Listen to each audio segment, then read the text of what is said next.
ఇంగ్లీష్కి వచ్చినట్టయితే ఇంగ్లీష్లో learning outcomes already మనం గోడ మీద అంటే ప్రతి క్లాస్ రూమ్లో లెర్నింగ్ అవుట్కమ్స్ అంటూ ఉంటాయి. మరి లెర్నింగ్ అవుట్కమ్స్ అంటే మీకు అందరికీ తెలుసు. ఇక థర్డ్ క్లాస్ స్టాండర్డ్లో ఇప్పుడు సార్ చెప్పినట్టు కేవలం అంటే బుక్స్లోకి వెళ్ళి రావాలని ఏం లేదు. ఖచ్చితంగా ఒక మోడల్గా ఆ విద్యార్థికి ఏ స్టాండర్డ్ ఉంది చెప్పినాక ఎన్సీఆర్టీ వాళ్ళు నిర్దేశించిన స్టాండర్డ్సే మెజర్ చేస్తారు తప్ప పలానా 3వ తరగతి ఇంగ్లీష్లో టాకింగ్ ట్రైన్ ఉంది ఆ ట్రైన్లోకి వెళ్ళి ఇట్లా అనేది ఏముండదు. కేవలం వాళ్ళు ఒక నిర్దేశించిన ప్రమాణాల ప్రకారంగా ఇంగ్లీష్ స్టాండర్డ్స్ ప్రకారంగా ఇస్తారు సార్. ఉదాహరణకు ఫస్ట్ ఒక లెర్నింగ్ అవుట్కమ్ కూడా నేను ఇందులో reads small text with comprehension, identify main ideas, details, sequence and draws conclusions. ఇది ఒక లెర్నింగ్ అవుట్కమ్ అంటే ఎన్సీఆర్టీ వాళ్ళు నిర్దేశించిన ఈ లెర్నింగ్ అవుట్కమ్. ఈ లెర్నింగ్ అవుట్కమ్ మీద ఒక పేరా ఇవ్వడం జరిగింది. చదవండి సార్, పేరా చదవండి. మామూలుగా యాక్చువల్గా ఈ విద్యార్థి సొంతంగా ఈ పేరా చదువుకొని దీనికి సంబంధించి ఆన్సర్లు చేయగలగాలి. చాలా ఫాస్ట్గానే వెళ్దాం. అంటే విద్యార్థి అంటే ఈ స్టాండర్డ్లో ఉండాలి. నేను ముందు నేను చెప్పినాను 5 years బేసిక్లో నర్సరీ ఎల్కేజీ యూకేజీ ఉన్నవాడు ఫస్ట్ సెకండ్ అయిపోయే వరకే ఈ పేరా చదివే స్థితికి రావాలనేది వాళ్ళ స్టాండర్డు. కాకుంటే 5 సంవత్సరాలు చదివితే కొంత 50% కానీ కొంతమందికి ఛాన్సెస్ ఉంటాయి, చేయించవచ్చు, వాళ్ళు చదివేటట్టు కూడా చేయొచ్చు. సరే sir, who went shopping? One day Ann and sheep went shopping కాబట్టి he has to find the answer, he has to choose answer from the choices. Every student ఇట్లా first the students have to read and they have to choose answer from the choices. ఇది విద్యార్థి సొంతంగా చేయాలి. సరే, అక్కడ exam నిర్వహించే వాళ్ళు వచ్చినప్పుడు మనకు కొద్దిగా కోఆపరేట్ చేస్తే వాళ్ళు రీడ్ చేయడం, క్వశ్చన్ రీడ్ చేయడమో లేదా మనం రీడ్ చేస్తే ఆన్సరా అది తర్వాత అంశం. కానీ సొంతంగా ఈ స్టాండర్డు విద్యార్థి తనంతట తానుగా సొంతంగా పేరా చదివి ఆన్సర్ చేయాలి. Okay sir, model questions sir ఇవి. అంటే మనం ఒక పేరా ఇచ్చినప్పుడు చదివి విద్యార్థి చెప్పేటట్టు కూడా మనం రీడ్ చేసి కొద్దిగా చెప్పే అవకాశం మాత్రం ఇవ్వచ్చు, కానీ ఆన్సర్లు మాత్రం చెప్పడానికైతే అవకాశం ఉండదు. అది కూడా కన్ఫామ్ అనేది ఏం లేదు, సాధ్యమైనంతగా మనం సొంతంగా చదివే స్థాయి రావాలనేది వాళ్ళ అంశం. సరే, అది మన స్థాయిలో మన స్కూల్లో నెక్స్ట్ మనం డిస్కషన్ చేద్దాం. అది ఆ లెర్నింగ్ అవుట్కమ్ అచీవ్ సాధించడంలో మన స్కూళ్ళల్లో ఎలాంటి పరిస్థితులు ఉన్నాయి, మన పిల్లలు ఎలా ఉన్నారనేది తర్వాత చూద్దాం సార్. ఇప్పుడైతే మోడల్ చూడాలి. ఓకే సార్, ఇక్కడ there is a rhyme. 2 little hands to clap and work, clap and work, clap and work. 2 little legs to walk and run, walk and run, walk and run. And it is a rhyme. First, students have to read the rhyme, then they have to choose the correct answer from the choices. We have dash years. Student normally ఆ పద్యం చదవకున్నా కానీ we have 2 years, we have 2 hands అని విద్యార్థి తెలుసు కాబట్టి అలాంటి మనం ఈజీగా చెప్తాం. కాకుండా అతను రీడ్ చేయడం అనేది ఒకటి సమస్య తప్ప మామూలుగా అయితే ఈ క్వశ్చన్ వస్తుంది. Our hands help us to clap and అంటే మనం అక్కడ చూసుకోవచ్చు. విద్యార్థికి మనం ఆల్రెడీ ఇలాంటి కొద్దిగా ప్రాక్టీస్ చేస్తాం. Our clap and work, okay అక్కడ చూసుకో ఆన్సర్ అనేది ఆ పేరాలో ఉంటుంది, ఆ పద్యంలో ఉంటుంది అనేది మనం ముందుగానే కొద్దిగా చెప్తాం. కాబట్టి విద్యార్థికి చదవడం వస్తే అక్కడ చూసుకుంటూ ఆన్సర్లు రాయాల్సి వస్తుంది. Let's help us to we dash with our hands. ఇట్లా మనకు ఇదొక మోడల్ సార్, అదొక లెర్నింగ్ అవుట్కమ్. జస్ట్ మీకు మోడల్ చూపిస్తున్నా, మీరు మన స్కూల్కి పోయిన తర్వాత కూడా ఆ మోడల్లో విద్యార్థులను ప్రిపేర్ చేయాలి. నెక్స్ట్ ఒక పోస్టర్ రీడ్స్ ప్రింటెడ్ స్క్రిప్ట్స్, అంటే ఇప్పుడు ఇంకొక లెర్నింగ్ అవుట్కమ్ అన్నట్టు. Reads printed scripts on the classroom walls, poems, poster, charts etcetera. Read the chart. Naming words అనే ఒక చార్ట్ అనేది మామూలు క్లాస్ రూమ్లో ఉంది, అట్లా రాసి పెట్టిర్రు. ఆ విద్యార్థి ఏది రాసి పెట్టినా గోడల పైన ఉన్నదాన్ని కూడా దాన్ని చదివి దాన్ని అర్థం చేసుకునే స్టాండర్డ్ ఉండాలి అనేది. బయట గట్లా పోతున్న థర్డ్ క్లాస్ బయట ఏదైనా పోస్టర్ పెట్టినా కానీ ఆ పోస్టర్ని జస్ట్ చూసి అర్థం చేసుకునే స్థాయిలో ఉండాలి. ఇక్కడ చూడండి, what is the chart about. Naming words అనే హెడ్డింగ్ అనేది అతను మళ్ళీ ఆప్షన్లో చూసుకోవాలి. Action words, describing words, joining words, naming words. Next girl and boy are under. Girl and boy under ఎక్కడున్నారు? పర్సన్సా, ప్లేసెసా, యానిమల్సా, థింగ్సా. అంటే విద్యార్థికి నౌనా, ప్రొనౌనా ఇవన్నీ తెలియకున్నా కానీ అవి పర్సన్స్, వీళ్ళు ప్లేసెస్, ఇవి థింగ్స్ అనేవి మనం ఆల్రెడీ ఇంట్రడ్యూస్ చేస్తాం కాబట్టి ఆ స్థాయి అయితే ఉండాలి. ఆల్రెడీ మనకు తెలుసు యూకేజీ ఫస్ట్ క్లాస్ వాళ్ళకే జీకే బుక్లు ఉంటాయి. ప్రైవేట్ వాళ్ళు అయితే ఒకసారి చెప్పినట్టు వాళ్ళు ఇష్టమైన బుక్కులు తీసుకుంటారు కదా. ఎల్కేజీ యూకేజీ ఫస్ట్ క్లాసులనే చాలా స్టాండర్డ్ జీకే బుక్స్ ఉంటాయి, చాలా స్టాండర్డ్ రీడింగ్ వస్తుంది, రైటింగ్ ఉంటుంది, రైటింగ్ అది ఇప్పుడు సార్ రైటింగ్ అయితే పర్ఫెక్ట్గా, ప్రైవేట్ స్కూల్ పోతే రైటింగ్ మాత్రం పర్ఫెక్ట్. కాబట్టి రైటింగ్లో ఉంటుంది, రీడింగ్ అటు ఇటు రీడింగ్ కూడా కొంత అయితే చేపిస్తారు, ఇంగ్లీష్ రీడింగ్. కాబట్టి వాళ్ళు ఇలా అంటే చదవడం రాయడానికి వాళ్ళకైతే ఎక్కువ అవకాశాలు ఉంటాయి. Pig is an example of an person, ఆ ప్లేస్, ఆ thing, animal. Pig is an animal, dog is an animal. Already ఇవి ఇన్పుట్ మనం ఖచ్చితంగా ఇవి ఇవ్వాల్సి అయితే ఉంటుంది. సరే, మనం ఎక్కడో చోట ఇస్తుంటాం. Next learning outcome sir, posters అది రాసుకో. Next read small text with comprehension. మామూలు రీడింగ్ వస్తే సరిపోతుంది. ఉదాహరణకు my name is Veena, oh you are our. Okay, ఇలా చదివినా కానీ ఒక విధంగా గ్రేటే మన స్కూల్లో, అంటే ఇప్పుడు ఫస్ట్ సెకండ్ చదివిన విద్యార్థి. కానీ అది రీడ్ విత్ కాంప్రిహెన్షన్ తోటి చదవాలి. అంటే విద్యార్థి అర్థం చేసుకునేటట్టుగా ఉండాలి. ఎట్లా అంటే the students have to read sentence wise, not word. అయితే మై నేమ్ ఈజ్ వీణా ఇట్లా చదివితేనే ఆయనకి అర్థమవుతుంది para. My name is Veena, our house is near a forest, so we get to see many birds, mostly in the mornings we see peacocks, I love their colourful feathers అని ఇట్లా విద్యార్థి చదివినప్పుడు మరి which bird has lovely feathers? Veena gets to see many birds because hour house is. చూడండి sir, near a పార్కా, in a ఫారెస్టా, in a garden. ఇక్కడ forest 2 సార్లు ఉంది. మళ్ళీ ఇన్ ఏ ఫారెస్టా, నియర్ ఏ ఫారెస్టా? What is answer sir? Near a forest. అట్లా విద్యార్థి మరి సొంతంగా గుర్తించాలి. ఆన్సర్ మాత్రం సొంతంగా మరి ఆప్షన్ అయితే విద్యార్థి గుర్తించాల్సిన అవసరం అయితే ఉంటుంది. Next, Veena loves colourful figures of parrot, crow, peacocks, pigeons. Okay, ఇట్లా cows come go and together means ఇది. దీని ఆన్సర్ చెప్పండి సార్. థర్డ్ క్వశ్చన్ ఆన్సర్ చెప్పండి sir.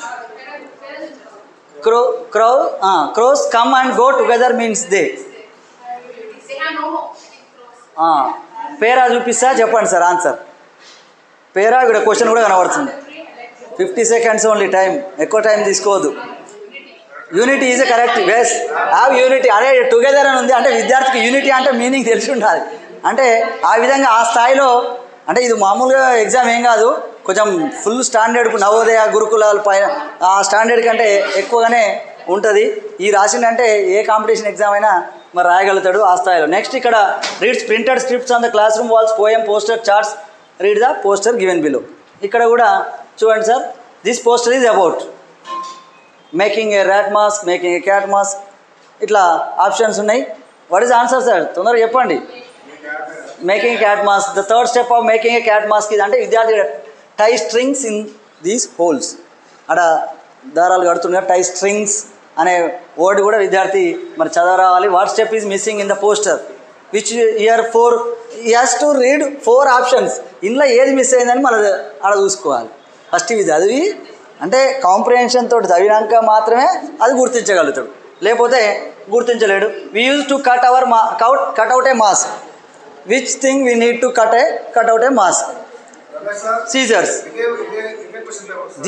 This is only model, not this question paper. This is a model of the NAS exam.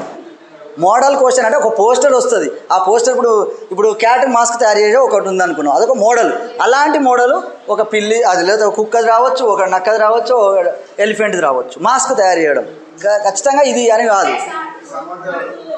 అంతే, learning outcome మీద ఖచ్చితంగా poster అయితే వస్తుంది. అంటే పోస్టర్ మీద అవగాహన ఉండాలి.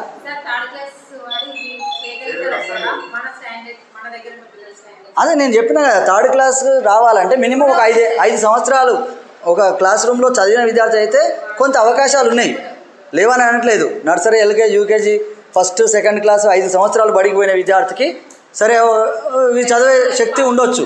కానీ మన దగ్గర ఉన్న సమస్య ఏంటంటే 1st క్లాస్ వచ్చే వరకే అంగన్వాడీలో ఏమి చెప్పకుండా వచ్చి నర్సరీ ఆడ కూర్చోబెట్టి అని పెన్సిల్ పట్టడం అవన్నీ నేర్పిన తర్వాత ఇక 2nd క్లాస్లో మనం రీడింగ్ కొద్ది వర్డ్స్ ప్రాక్టీస్ చేస్తారు. కాబట్టి పేరాలు చదవడం ఇదంతా ఇది పెద్ద స్టాండర్డు. మరి అదే రిజల్ట్ ఎక్కడంగా వస్తుంది. అందుకనే 11%, లాస్ట్ 10% కూడా ఉంది. 10-11%, 100కి 11, 12, 20, 30, లాస్ట్ 39% అనేది హైయెస్ట్. 100కి 39% అనేది హైయెస్ట్. కాబట్టి ఆ స్థాయిలో ఉన్నది. అందుకనే మరి ఈ స్టాండర్డ్కు చేసిన తర్వాత అయినా మూలాలు ఎక్కడ ఉన్నాయి, సమస్య ఎక్కడ ఉంది, అసలు ఎందుకు ఈ సామర్థ్యాలు సాధించలేకపోతున్నాం అనేది మనం అందరూ కూడా విద్యారంగంలో పనిచేసే పై అధికారులు కానీ దేశ స్థాయిలో కూడా మళ్ళీ అదొక చర్చ జరిగి కరెక్ట్ వేలో, అంటే మనం అందరూ కూడా ఇప్పటికీ ఎన్నో సమస్యలు లేవనెత్తున్నాం. మరి ఎగ్జామ్ పెట్టిన తర్వాత కూడా మరి ఈ స్థాయిలో సామర్థ్యాలు ఉన్నాయంటే మరి ఎవరి కారణం?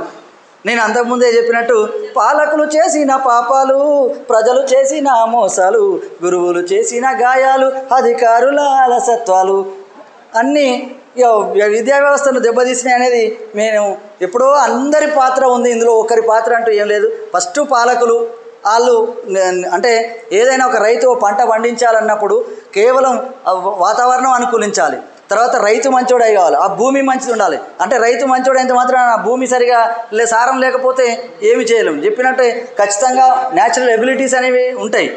ఆ న్యాచురల్ ఎబిలిటీస్ లేకుండా నువ్వు ఉట్టిగా ఇసుకలా ఎంతో మంచి రైతు అని పండించలేడు. అంటే మన స్టూడెంట్ మంచిగా లేకపోతే ఉపాధ్యాయుడు ఏం చేయలేడు. కొంతమంది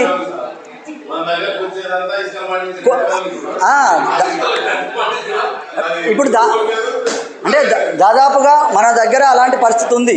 కాకుండా కొన్ని చోట్ల స్టూడెంట్ మంచిగా ఉన్నా కానీ ఉపాధ్యాయుల నుంచి కూడా కొద్దిగా అంత అంటే వాడిని అచీవ్ చేసే అంత సాధించలేకపోవడం అనేది అక్కడక్కడ అది కూడా ఉండొచ్చు. అంటే ఏడైనా ఉంది, ఇప్పుడు రైతులలో ఎక్కడైనా ఉంది, సమాజంలో కూడా అలానే ఉంది. వానికి ఉన్న వనరులను ఒక రైతు అయినా ఇంకోరైనా విత్ టెక్నాలజీ వాడుకోవాలి. తర్వాత అక్కడ భూమిలో ఏ పంట పంతుందో కరెక్ట్ చూజ్ చేసుకొని అదే పంట వేయాలి. ఇలా రకరకాల రైతు అంత నాలెడ్జ్ ఉంటే మంచి పంట పండిస్తాడు. అలాగే టీచర్కి కూడా ఆ విద్యార్థికి ఏం నేర్పితే వస్తుంది, లేదా ఏ స్థాయిలో ఉన్నాడు, వాడిని ఆటగాని చేయాలన్నా పాటగాని చేయాలన్నా, వీడికి ఈ స్థాయిలో ఉన్నాడా, వీనికి ఏ లెక్కన చెప్తే వస్తుంది, వాడిని కొడితే వస్తుంది, వాడిని తిడితే వస్తుంది.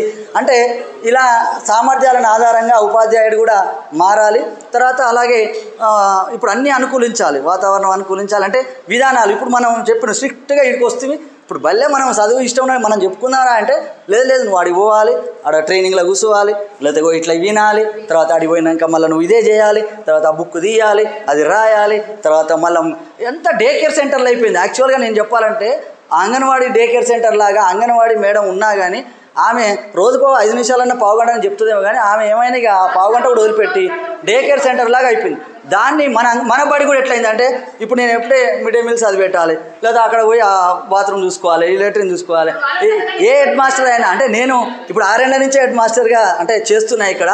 కానీ దాదాపుగా నేను ట్రైనింగ్ ఇచ్చింది చదువు చెప్పడానికి నాకైతే కొంత అది మాత్రం వచ్చు, కాకుండా అడ్మినిస్ట్రేషన్ కూడా వచ్చు.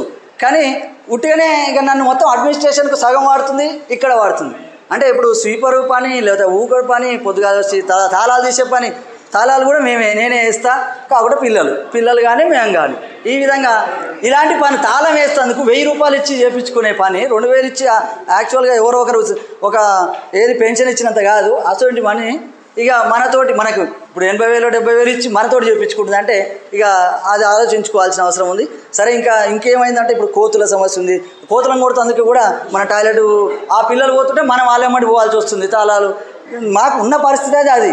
మేము 3,850 పెట్టి ఉట్టిగా గొరిల్లా ఒకటి మాస్క్ కూడా తీసుకొచ్చినాం, అయినా దానికి కూడా ఏది భయపడతలేదు. సరే ఒక ప్రయత్నం చేసినాం. కాబట్టి అలాంటి ప్రయత్నాలు అయితే ఉన్నాయి. సరే ఏదేమైనా కానీ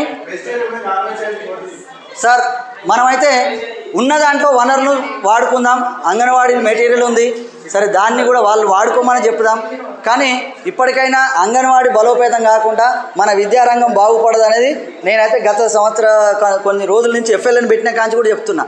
అది అంగన్వాడీలలో అంటే లాంగ్వేజ్ లెర్నింగ్ 3, 4, 5 ఏజ్లలో మంచి విద్యార్థికి ఎక్కువ రేట్లు ఎక్కువ ఎబిలిటీ ఉంటుంది. అది నేర్పకపోతే మనం ఏం చేయలేము. ఇక అది అలానే కంటిన్యూ అవుతుంది.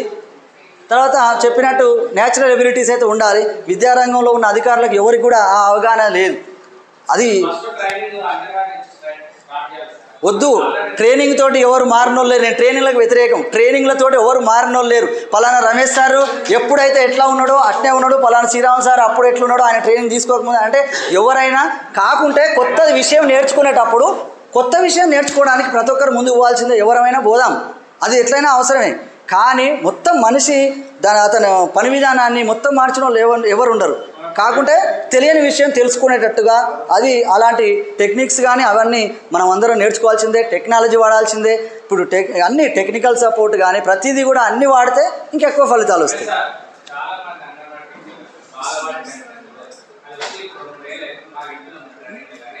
వాళ్ళు చేస్తలేరు కదా ఇప్పుడు.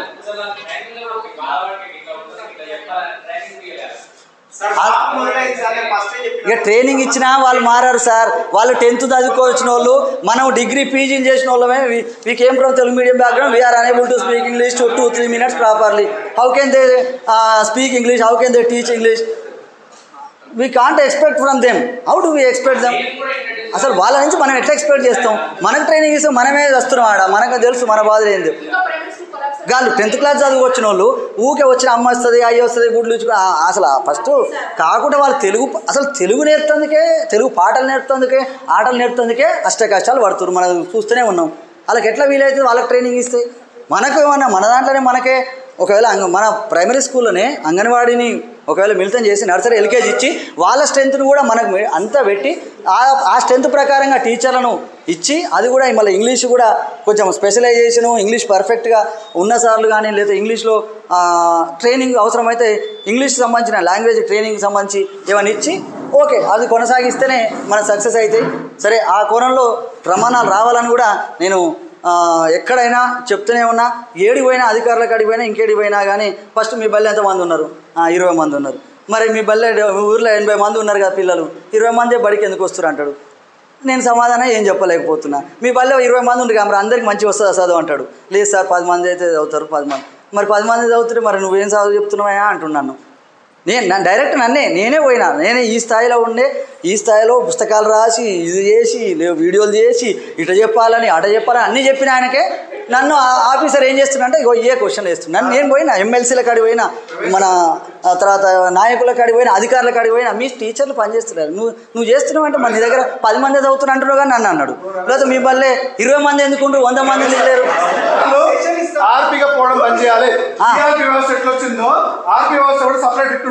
ట్రైనింగ్స్ బంద్ చేయాలని చెప్తున్నా. నేనే చెప్తున్నా ట్రైనింగ్సే బంద్ చేయాలి. ఆర్పీ ట్రైనింగ్స్ ఉంటే ఆర్పీ ఉంటాడు కదా.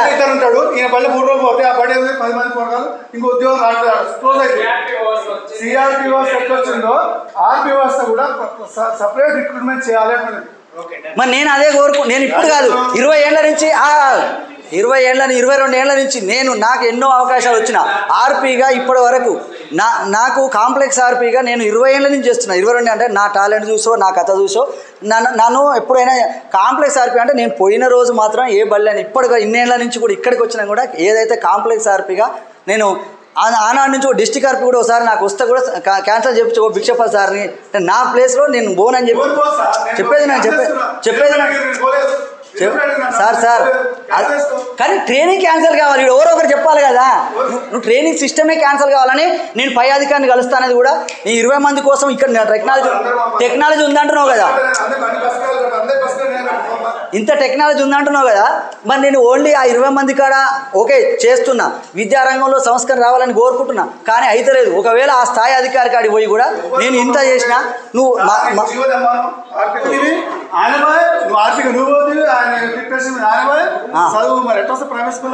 మరి చెప్పు. నేనేమంటా అంటే హై స్కూల్ టీచర్లు ఖచ్చితంగా ప్రైమరీ స్కూళ్ళకు పోవాలి. నేను సొంతంగా ఎన్నో రోజులు కూడా సమయం వెచ్చించి కూడా ఎక్కడంటే అక్కడ ఆఫీసర్ని కలిసి రిప్రజెంటేషన్ ఇచ్చినాం. అలా ఇవ్వాలి, రిప్రజెంటేషన్ ప్రతి ఒక్కరి నుంచి ఇవ్వాలి. నేనైతే రోజులు కూడా ఈ కొత్త సెక్రటరీ కానీ పాత వాళ్ళు ఎంతోమందిని కలిసినో నా బాధ చెప్పుకొని వస్తున్నా. Sir please cooperate. Okay, my name is Arni, I'm 7 years old అని ఒక పేరా ఉంది. దీనికి సంబంధించి చూజ్ ద కరెక్ట్ ఆప్షన్. ఇక్కడ చూడండి sir, Arni is how many years old? 7 years old. ఇట్లా మీరు క్వశ్చన్స్కు ఆన్సర్స్ ఇవి చేయాలి సార్. అలాగే next, printed scripts on the classroom walls, poems, poster, charts etcetera. Read the poem given below. I'm in a garden, pretty and colourful, flowers everywhere, colours everywhere, as bright as the sun and marigold అని ఇట్లా rhyme ఉంది. ఈ rhyme చదవాలి. The poem is about. Next ఈ model వస్తుంది. మీ బల్ల కూడా ఒక బోర్డు మీద జస్ట్ ఒక నేము, క్లాసు ఇట్లా మనం రాస్తే, డీటెయిల్ రాస్తే విద్యార్థి వాళ్ళ అమ్మ పేరు ఏం పేరు, వాళ్ళ నాన్న పేరు ఏం పేరు, విద్యార్థి సొంతంగా క్వశ్చన్ అడిగితే Sarala is in class, which class she studying? She studying 3rd class. Our mother's name is, ordinal number ఇవ్వాలి. ఆడ 1 2 3 4 అని ఇచ్చింది. 1st 2nd 3rd 4th 5th అని ఆర్డినల్ నెంబర్స్ ఇవ్వాలి, కానీ ఇవ్వాలి. అవర్ మదర్స్ నేమ్ ఈజ్ ఇలా ఇవి క్వశ్చన్స్ ఉంటాయి సార్. నెక్స్ట్ మళ్ళీ ఇంకొక పేరా, ఏదేమైనా మీరు ఇవన్నీ చూస్తే కూడా మీకు అర్థమయ్యేది రీడింగ్ అయితే కాంప్రిహెన్షన్ తోటి చదవగలగాలి, చదవగలిగితేనే విద్యార్థి చేయగలుగుతాడు. దానికి మనం ఎలాంటి టీచింగ్ ప్రాక్టీసెస్, ఎలాంటి బెస్ట్ ప్రాక్టీసెస్ ఎలా చేస్తే వస్తుంది, దాని మీద మనం మేధో మదనమా ఏం చేస్తామో చేయాల్సిందే, ఉన్న దాంట్లో నేర్పాల్సిందే. లేకపోతే మనం ఇంకెవరి చేతిలో ఉందో వాళ్ళ నుంచి డిమాండ్ చేయాల్సిందే. Next sir, who is telling story. Next reads printed scripts. Sir ఇంకొక మోడల్ సార్, ఇలాంటి మోడల్ వస్తుంది. ఈ model the picture is telling about. ఇదేంటి సార్ పిక్చర్? హాబీస్. విద్యార్థి అవర్ హాబీస్ అని ఉంది. మరి ఎవరెవరు ఏ హాబీస్ ఉన్నారు అనేది ఇవి చూడాల్సి. ఇక్కడ రీడ్స్ ప్రింటెడ్ స్క్రిప్ట్స్, ఇది కూడా ఒక రైమ్ ఉంది సార్. యాక్చువల్గా ఇప్పుడు ఐఎస్ఆర్ తెలియదు, ఆడ 8 మంది ఆర్పీలు ఉన్నాడు. ఒక్కరు ఆర్పి ఒక బల్లెకలు ఒకరు వచ్చారు, కానీ ఆడ 8 మంది వచ్చారు. మాకు రోజు మొత్తం చెప్పారు ఒక ఇంగ్లీషు ఇద్దరు. ఒక్కొక్క పారాగ్రాఫ్లో దానికి పైన మీకు లెర్నింగ్ అవుట్కమ్ ఉందా? మీకు అది టైం లేకనే నేను ఫాస్ట్గా ఇట్లా వెళ్ళిపోతున్నా, కానీ దాన్ని ఒక్కొక్క లెర్నింగ్ అవుట్కమ్ పైన మీకు పీడిఎఫ్ కూడా వస్తుంది. ఇప్పుడు ఉదాహరణకు రైమ్స్ కూడా 2-3 సార్లు వచ్చినాయి. ఏంది ఇప్పుడు reads printed scripts on the classroom walls. ఒకసారి పోయమ్స్, పోస్టర్, చార్ట్స్. ఎక్కడున్నా పెద్ద తేడాలు ఏం లేవు. ఇక రీడింగ్ కాంప్రిహెన్షన్ పోస్టర్స్ అని ఉంది, పోయమ్స్ అని ఉంది, ఇది ఉంది. అదే సార్, ఏదున్నా విద్యార్థి దాన్ని పర్ఫెక్ట్గా రీడింగ్ విత్ కాంప్రిహెన్షన్ అంటే చదవగలిగి అర్థం చేసుకొని దాని కింద ఉన్న ప్రశ్నలకు ఆన్సర్ చేయడం అంతే, ఇంకా వేరే ఏం లేదు. రీడింగ్ విత్ నువ్వు చూడండి, మీరు లెర్నింగ్ అవుట్కమ్ పైన ఉంది, మీకు ఇది దేనికి ఇచ్చింది అనేది కూడా క్లియర్గా ఇచ్చింది. ఎక్కడ చూసినా మీరు ఇదే ఉంది, పోయమ్స్, చార్ట్స్, ఇదే. ఓకే సార్ అన్నట్టు కూడా సరే, సార్ డౌట్ కూడా కరెక్టే. అంటే ఒక్కొక్క పేరా ఒక్కొక్క విధంగా కూడా ఉంటుంది. ఇప్పుడు ఉదాహరణకు ఇప్పుడు ఇది మళ్ళీ ఒక పేరా వచ్చింది చూడండి సార్. ఇక్కడ reads small text with comprehension, same ఆ టైటిల్ మాత్రం అది మారతలేదు, మీరు ఏడిపోయినా మారదు. ఇక్కడ చూడండి, identify main ideas, details, sequence and draw conclusion అని ఇట్లా కొద్దిగా ఒక్కొక్క దానికి సేమ్ థీమ్, సేమ్ ఇక పెద్ద తేడా ఉండదు. రీడింగ్ మీరు ఏ పేరా చూసినా reads small text with comprehension అనేది ఉంటుంది. తర్వాత ఇక్కడ ఏం చేసిండు, ఐడెంటిఫై ఐడియాస్ అంటే ఆ పేరాలో కొంచెం ఐడియాస్. తర్వాత డీటెయిల్స్, సీక్వెన్స్. ఇప్పుడు ఇందులో హూజ్ బర్త్డే వాజ్ ఇట్, ఎవరు బర్త్డే అన్నాడు. దీనికి ఏది ఉన్నా కానీ ఇట్ వాజ్ రాజుస్ బర్త్డే. మనం పేరాలు మనం రోజు వర్క్ బుక్లలో కూడా ప్రాక్టీస్ చేపిస్తున్నాం. అన్ని వర్క్ బుక్లలో ఉన్న పేరాస్ కూడా సేమ్ అదే పేరాసు, అదే విధంగా క్వశ్చన్స్ ఉంటాయి. కన్క్లూజన్ ఉంటుంది. కన్క్లూజన్ అంటే ఏం నేర్చుకున్నావో, లేదా దాంట్లో ఎవరు అందులో నువ్వే ఆ పాత్రలు ఉంటే ఏం చేస్తావనో అలాంటి క్వశ్చన్స్ ఉంటాయి అంతే. మరి దాదాపు మనకు what did Suresh want to gift Raju. Next Raju's best friend was. Who is Raju best friend sir? Suresh was Raju's best friend. ఇలా ఫైండ్ ద కరెక్ట్ స్టేట్మెంట్. ఇక్కడ చూడండి సార్, ఒక 4 స్టేట్మెంట్స్ ఉన్నాయి. ఇందులో ఆప్షన్స్ గుర్తుపట్టాలంటే మీ విద్యార్థి సీక్వెన్స్ అంటే ఎవరు ఫస్ట్, అంటే ఎవరెవరు ఇప్పుడు వాళ్ళ బర్త్డేకి పోతారు, ఎంతమంది పోయారు, ఎవరెవరు పోయారు, ఇప్పుడు ఏది కరెక్ట్ స్టేట్మెంట్ అన్నాడు. Only Tarun and Pavan came to the party, Suresh and Varun అట్లా ఉంది. Suresh, Varun, Tarun and Pavan came to the party, ఇది కరెక్ట్ ఆన్సర్. అంటే వాళ్ళు ఈయన పోయేటప్పుడు, సురేష్ పోయేటప్పుడు వాళ్ళ ఫ్రెండ్స్ని కూడా తీసుకొని పోయాడు. కాబట్టి సురేష్ బెస్ట్ ఫ్రెండ్, వాళ్ళ ఫ్రెండ్స్ ఇద్దరు కూడా పోయారు. అంటే ఎంతమంది అయ్యారు, వీళ్ళు ముగ్గురు మొత్తం అట్లా అందరు పోయారు అనేటట్టుగా విద్యార్థి అర్థం చేసుకోవాలి. The gift was wonderful because it was costly, it was colourful. Raju like reading స్టోరీసా? A sir, which is correct option? అంటే మీరు ఒకవేళ తేడా చదివితే ఆయనకి స్టోరీ బుక్స్ అంటే ఇష్టం కాబట్టి ఇది రాజు లైక్ రీడింగ్ స్టోరీ బుక్స్. ఆ విధంగా నెక్స్ట్ ఇక్కడ చూడండి, 6 AM వేకప్, వాచ్ టైం, ఇది క్వశ్చన్స్. ఇది ఒక మోడల్. ఈ మోడల్ కూడా మీకు పీడిఎఫ్ పంపిస్తాం. వాట్ టైం డస్ అవి వేకప్ అక్కడ చూసుకొని విద్యార్థి రావాలి. ఇక్కడ సమయం లేదు కాబట్టి నెక్స్ట్ ఇది ఒక model. Reads printed scripts in the on the classroom walls, poems, poster, charts. Same ఇక పోయం, పోస్టర్, చార్ట్స్ చదవడం, దాన్ని అర్థం చేసుకోవడం, రాయడం. పోయమ్స్, పోస్టర్స్, పారాగ్రాఫ్స్ మీకు అర్థమై ఉంటాయి దాదాపుగా ఇవి. తర్వాత కొంచెం ఇన్ఫర్మేషన్, ఇప్పుడు వేకప్ అయినా ఈ టైం, తర్వాత ఆ పాప ఇన్ఫర్మేషన్, బర్త్డే. అవును, కొన్ని పోయమ్స్లలో కూడా అంటే దాదాపు పోయమ్స్, పోస్టర్స్ దాదాపుగా కొద్ది రిలేట్. అంటే ఒక్కొక్కసారి ఆ పోస్టర్లో కూడా కొంత ఇన్ఫర్మేషన్, ఒక పోయం రాసి ఉంటుంది ఒక కాడ, దాని గురించి చెప్పడం. ఇక్కడ కూడా చూడండి, మళ్ళీ ఒక para reads small text with comprehension. ఈ హెడ్డింగ్ అయితే మారట్లేదు. ఇక్కడ identify main idea detail sequence and draw conclusion. ఇది కూడా మారిందా సార్? మారలే.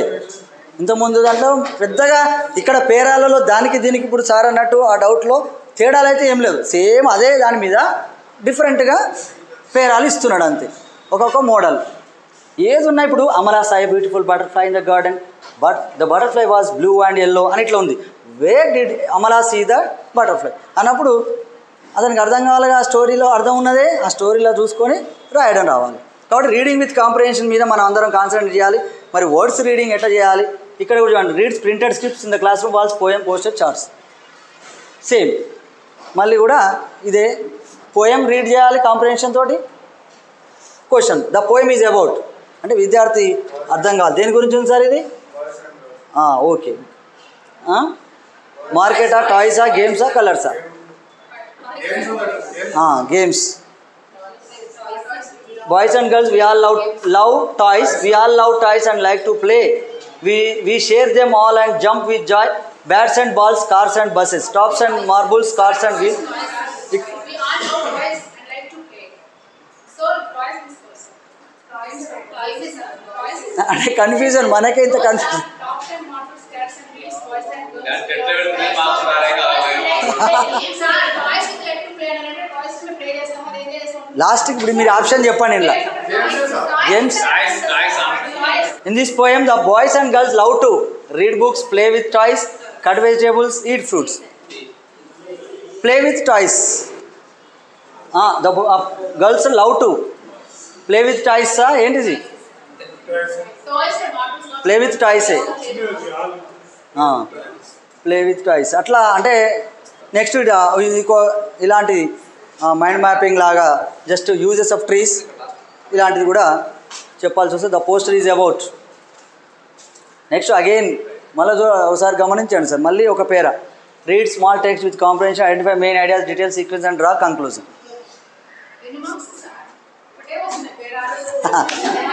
ఓకే, టోటల్ మార్క్స్ మ్యాథ్స్కు 30 మార్కులు, maths 30, EVS 30, Telugu language English 2 కలిపి 30.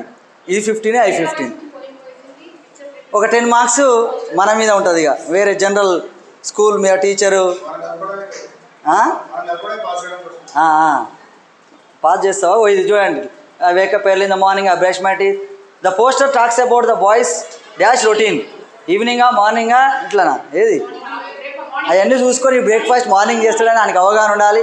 ఇదంతా మార్నింగ్ చేసేటి కాబట్టి అది చెప్పాలి. We go to school, we meet our friends. ఇది కూడా the poem. Okay okay okay.